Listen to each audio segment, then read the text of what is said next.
saya lanjutkan kembali dua sisi ini. Bung Ngabalin harus merespon nih pernyataannya Bung Henry Satrio sebelum jeda. Disebutkan bahwa kebiasaannya pemerintahan Pak Jokowi testing the water. Ini maksud Anda terkait dengan wacana cawapres ini? Testing the water, kemudian menilai respon publik bagaimana. Kalau nggak oke, hilang. Bung Ngabalin boleh direspon terkait hal ini atau mungkin diklarifikasi atau dijelaskan ke publik? Lebih 6 tahun saya di istana dan khusus di kantor staf presiden. Setiap agenda-agenda penting dan strategi yang mau diambil oleh pemerintah, khususnya Bapak Presiden, itu kami melakukan survei. Jadi tidak ada cerita tes air, tes on the water, apa segala macam itu, nggak ada cerita itu. Karena kebijakan yang diambil oleh pemerintah itu adalah berdampak langsung kepada masyarakat. Sehingga coba contohnya seperti kemarin penyesuaian BBM. Berkali-kali Bapak Presiden kan mengatakan dikaji ulang, membuat survei. Supaya keputusan yang diambil oleh pemerintah itu tepat dan bisa dirasakan langsung oleh masyarakat dan untuk kepentingan masa depan negara. Jadi ini bukan pengalihan isu Biorka segala macam, bukan Bang ya? Bukan pengalihan isu Biorka, BBM kan ya? Bukan. Bukan, ini lihat survei tadi katanya. Kalau makanya mungkin besok pakai surveinya ini Henry Satrio mungkin. Oke, itu jelas ya. Pemerintah bekerja berdasarkan survei terlebih dahulu dan kajian mendalam. Oke, terakhir aja nih pertanyaan saya minta. Datanya lengkap. Ya.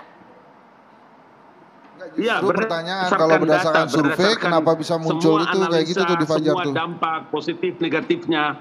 Oke. Gitu. Ya, ini pertanyaan terakhir untuk semua narasumber saya ingin bertanya.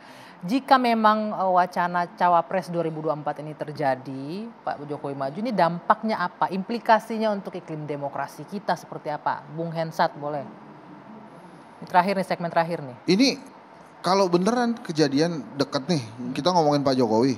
Walaupun saya nggak yakin Pak Jokowi mau ya. Artinya memang dia bukan orang yang sederhana. Seperti yang kita pikirkan waktu itu.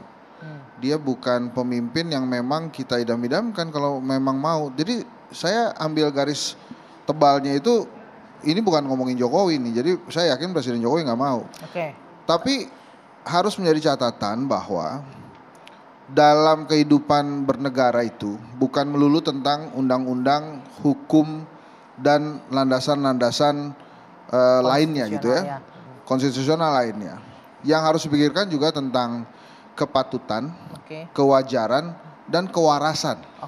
Jadi kalau ada seorang pemimpin rela mendowngrade dirinya dan kemudian dia mengatakan saya jadi wakil presiden demi bangsa dan negara, demi kepentingan rakyat dan ini menjawab kehendak rakyat, nggak usah dipercaya lah orang kayak gitu. Menurut saya sih.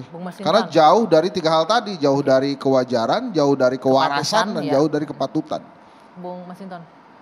Iya, meskipun itu memungkinkan ya dalam perundang-undangan kita dan konstitusi kita, tapi ya baiknya itu jangan dilakukan karena kita masih menganut sistem presidensial di mana kekuasaan tertinggi itu ada pada presiden, bukan pada wakil presiden.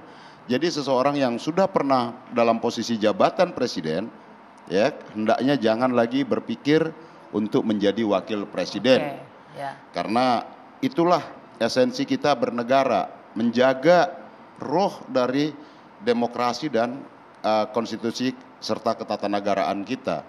Sehingga ini menjadi legacy yang baik ya, yang sudah dalam posisi puncak jabatan tidak lagi mendowngrade dirinya hanya karena jabatan, privilege dan hak-hak protokoler lainnya. Kalau misalnya ada nekat itu sebenarnya kan bisa jadi ntar Gibran Jokowi lawan AHY SBY lawan Puan Megawati.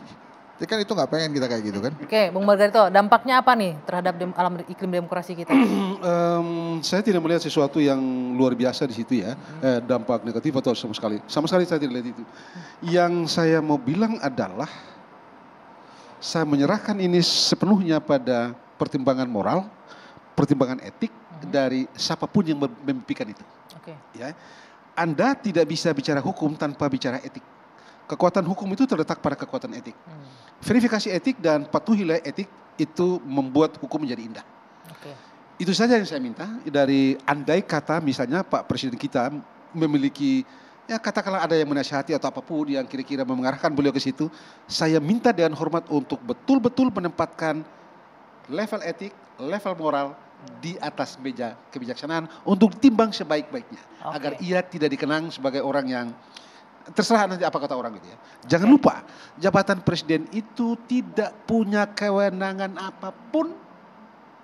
Jabatan wapres maksudnya. Jabatan wakil presiden itu tidak disertai dengan kewenangan apapun yang secara enumerate ada di dalam konstitusi. Oke, baik. Jadi Sayang janganlah. sekali waktunya habis. Terima kasih Bapak-bapak. Bung Ngabalin terima kasih sekali sudah bergabung bersama kami di Terima kasih. Bung Masinton terima kasih, Bung Margarito Kamis terima Bawa ikan. kasih, Bung Hensa terima kasih. Saya Dwi Terima Anggia, kasih. saya harus Jangan akhiri lupa ikannya, Pak Iya, ikan. malam Ngabalin. hari ini. Selamat malam, sampai jumpa. Ikan, Pangkal Pinang ikan ya.